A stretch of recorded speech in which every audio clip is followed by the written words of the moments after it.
오늘은 홈플러스의 선제적 회생 절차에 대해서 좀 깊게 얘기를 나눠볼까 합니다. 네, 사실 저도 놀랐습니다. 저희가 회생 사건을 많이 다루는 회사인데요. 사실 대부분의 사장님들이 법인 회생이라는 것을 늦추려고 하면 최대한 늦추려고 하지 사실 먼저 들어가려고 하는 경우는 거의 없습니다. 이게 당연한 사람의 심리일 텐데요. 홈플러스는 아주 이례적인 방법으로 선제적으로 회생 절차를 신청했습니다. 실제로 MBK의 김광일 부회장은 지난 3월 18일 국회 정무위원회 증인으로 출석해서 작년 팀원 UF 사태를 보면서 부도가 난 다음에 회생하는 건 늦다고 봤다. 부도 위험이 있으면 빨리 대책을 세워야 한다고 생각했다. 그렇게 말하기도 했어요. 그래서 그런지 서울회생법원도 신청 당일 11시간 만에 회생 절차 개시 결정을 내렸고 사업 계속을 위한 포괄 허가까지 내렸습니다. 이렇게 되면서 홈플러스는 정상 영업을 계속할 수 있게 되었는데요. 사실 저희가 거의 회생 사건을 거의 매주 이렇게 진행을 하고 있는데 서울회생법원 같은 경우엔 저희가 들어갈 때 대부분 개시결정이 신청일로부터 한 달 정도 걸리는 거에 비하면 아주 이례적으로 엄청나게 빠른 속도였다라고 보이네요. 바로 그 점이 이 선제적 회생 절차의 중요한 장점이라고 볼 수 있을 것 같은데요.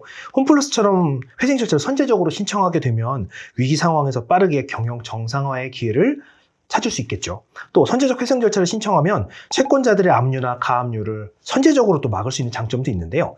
채권자들의 입장에서는 좀 억울할 수 있겠으나 회사가 자산을 보호하고 경영의 안정성을 확보하는 데는 굉장히 중요한 요소가 된다고 볼 수 있겠죠. 그렇죠. 이게 압류, 가압류라는 게 상당히 위험한 건데요. 이걸 막아야 기업이 자금을 안정적으로 유지할 수 있고 그 자금으로 거래처와의 신뢰를 유지할 수 있습니다. 홈플러스도 기업회생 개시 이후에 압류, 가압류를 막아서 상거래 채권자들에 대해서는 현재 지금까지도 정상적인 대금 지급이 이루어지고 있는 것으로 알고 있습니다. 게다가 선제적으로 회생 절차를 들어가지 않으면 과도한 대출 이자를 계속 내게 될 텐데요. 이러한 경우에는 자금이 부족해서 재직 중인 직원들에게 급여가 정상적으로 지급할 수가 없게 됩니다. 이런 경우에 핵심적인 직원들도 이탈할 위험이 있는데요. 그렇죠. 저희 거래처들 보면은 사실 요즘 같은 경우에는 한두 달 정도만 급여가 밀려도 직원들이 노동청에 곧장 진정을 넣어가지고 사실 사업주들을 진정 넣는 것이 다반사인 상황입니다. 선제적 기업회생은 적어도 이러한 최악의 상황은 막을 수 있게 도와주는 거죠. 또 같은 맥락에서 보면 선제적 회생 신청은 대표자와 채권자와의 관계에서도 형사 고소를 좀 줄일 수 있는 역할을 합니다. 회생 절차를 통해서 법원이 이를 조정하고 상호 합의를 이끌어낼 수 있는데요. 홈플러스는 회생 절차를 통해 채권자들과의 갈등을 조율하고 법적 리스크도 줄일 수 있게 되었던 거죠. 구조조정을 통해서 M&A 자체를 용이하게 하기도 하거든요. 회생 절차를 통해서 기업은 재무구조도 당연히 개선하고 자산을 매각하거나 부채를 조정하는 등의 구조조정을 할 수 있게 되고요.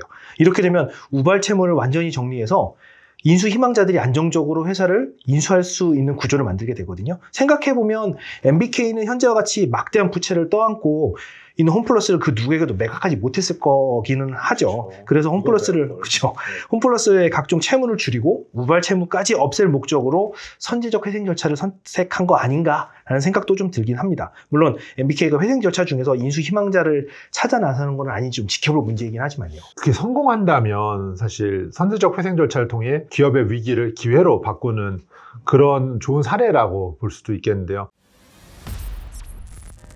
회생 절차라는 것이 참으로 가슴 아픈 일이고 이 과정 속에서 사실은 어쩔 수 없이 누군가는 분명히 피해를 볼 수밖에 없는 제도이긴 합니다.